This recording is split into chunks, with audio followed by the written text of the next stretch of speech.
I picked up this cute little wood chest off of a Facebook Marketplace ad. It was in great condition, but I really wanted to do a unique design. I've had this idea of a heavy industrial kind of a look on a piece of furniture for quite a while. So we're going to make this happen today with patina paint in the new color yellow as well as Terra clay paint. So since the diamonds are front and center on this piece, I'm going to work around them and we are going to attach random pieces of metal. I went into my shed and I salvaged through my drawers and I dug out all of this unused hardware, anything that had a funky shape, old saw blades, and got out some industrial strength glue. I did go to Lowe's to buy some of the brackets that you're seeing and some like really big chunky nuts and bolts. Once I had all of the pieces on the floor in front of me, I laid them all out into a pattern that I desired, and then I got to work. I used industrial strength glue as well as some nuts and bolts to kind of screw things down, if that makes sense. So anything that kind of had a hole that I could put a screw through got screwed down. Anything else that was on top of the piece that I just wanted to adhere, I used that industrial strength glue to get it down and onto the wood.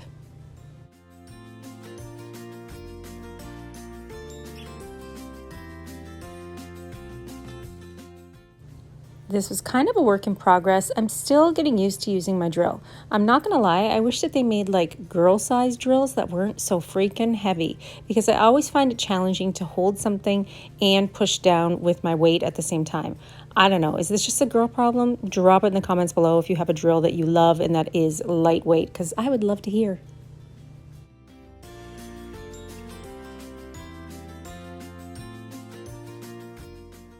The look in my brain that I'm going for this piece, like I said, is heavy, heavy industrial.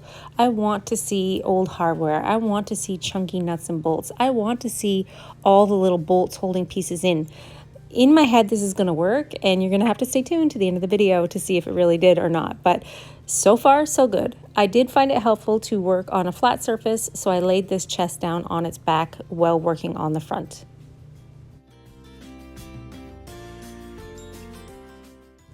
And this was the final layout that I came up with. It doesn't matter if they're all different colors and different textures, the design pattern will work for the look that I'm going for. Now remember, this is metal. When you paint metal, you're going to have to coat this with 2 coats of slick stick. This is your gripping primer for any slick or shiny surface. After waiting approximately 24 hours for that slick stick to dry, I came in and did 1 full coat of caviar as my base to cover the chest and get a uniform finish for my base. For this project, today I will be using Terra clay paint. It is a clay-based paint that has a water base as well, so when you drip it and move it, you're able to really spread that color around and show that deep dark black that is underneath.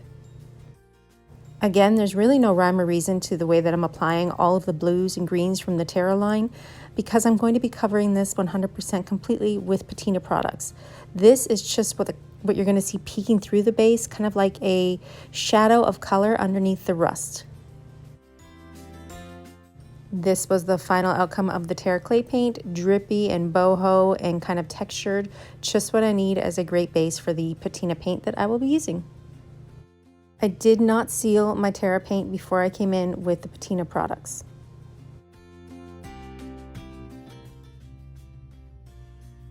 This is where the fun and the madness really starts to begin. I will be using Patina paint in copper and iron, as well as the Patina spray. Using a throwaway chip brush, I applied the iron first.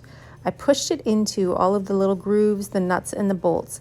On the top of the piece, I kept kind of stationary to the outside edges so that when I came in with the copper, I will use the copper to drip.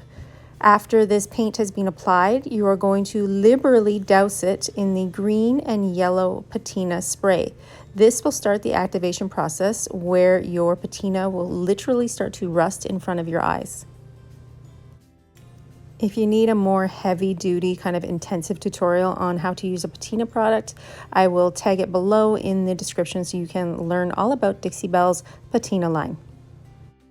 Remember, you're spraying your paint while it is wet. The patina goes on to the wet iron and copper, and I did mix the patina sprays in the bottle. So neither one is kind of true value, but I do like that bright yellow. I will seal this when dry with Patina Guard.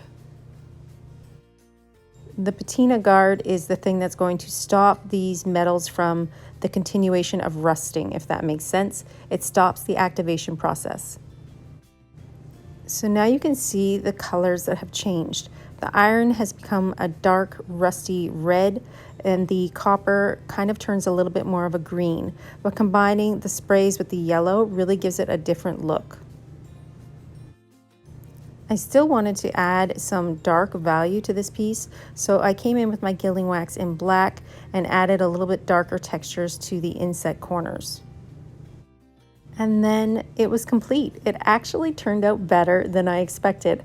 I really love patina products. The rust and crust that you get, the unpredictability of where the drips are gonna go, is all good things. To me as an artist, this is the best way to paint. Finding something and totally transforming it into an idea that you had in your head. This piece is textured, unique, one of a kind, and totally steampunk industrial. I absolutely love it. I hope that you enjoyed this process, and it might inspire you to think a little bit outside the box and take your painting furniture to the next level. This is a total achievable look with a minimal amount of products. And to be honest, you're not really being precise in your painting. You're kind of just having fun and letting the art take over.